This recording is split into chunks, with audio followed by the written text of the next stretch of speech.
first foreign policy priority of Theresa May's government is bound to be to define what is meant by Brexit, other than Brexit. And that's something that's going to become clear, I think, in the coming months.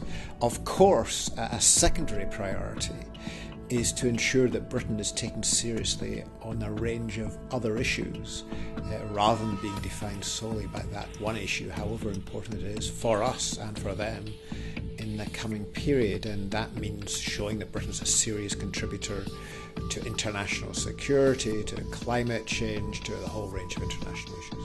Well, it was obvious that as a first outing, the main priority of the Prime Minister is to be at the G20, and in a strange way she was being looked at as the new British Prime Minister. She was being tested. She did what any British Prime Minister would have done under the circumstances, which is to try to dispel the idea that leaving Europe means a reduced role for the UK.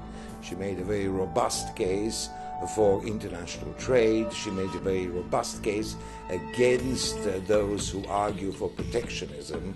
And in that respect, I think that would be one of the themes of her global policies, the idea that despite all the troubles that may exist at home, the British foreign policy will continue to be a global one with a global reach. I think Brexit will not be entirely dominant, but it will be the most important issue, and it will colour everything else. If we talk, for example, diplomacy in relation to Russia and Ukraine, where the role of EU sanctions is absolutely critical, then people will ask, okay, how does UK figure in discussion of EU sanctions if it's on the way out?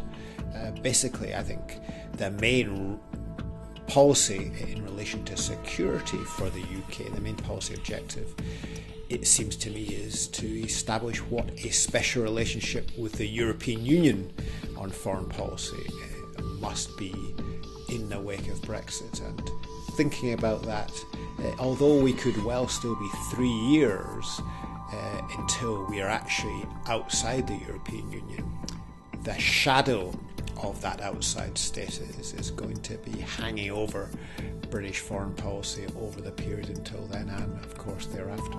I think Theresa May is seen by other government leaders around the world as a very serious leader, somebody who's well briefed and articulates British policy well, and perhaps there's some contrast between herself as a well-established cabinet minister who did a very good job as Home Secretary on the one hand, and the trio of ministers she's appointed to deal with Brexit on the other hand, none of whom have had recent senior government experience, and in the case of Boris Johnson, something of a reputation as not being entirely serious. So she's seen as head and shoulders above the other senior members of the British government. But of course, the Foreign Secretary, the European Exit Minister and the Trade Minister are also very important in international diplomacy. So she needs to show that we've got a competent team and not just a competent leader. The problem for Mrs. May is that there's certain images that have been created about the UK, most of them unfair. There is one that we are sort of rabidly nationalistic, that we cannot tolerate any international cooperative agreement, that we want to retreat, as the cliche would have it, to a little Britain, which is simply untrue. The consensus about the globalized economy and about our need to remain a trading nation is higher in the UK than in almost any other country in Europe. So in that respect, she needs to dispel that image that somehow Brexit means a little Englander attitude. Secondly, there is this feeling that the country is breaking up. That Scotland is about to declare its independence, that Northern Ireland is going to go away, that nothing would be left of Britain. Some European leaders already said that Britain is a country in sort of the throes of agony. Again, not true. There's not likely to be a split in the United Kingdom, certainly not in the immediate future. And thirdly, there's this idea that this is an economy that is about tank, doomed to shrink.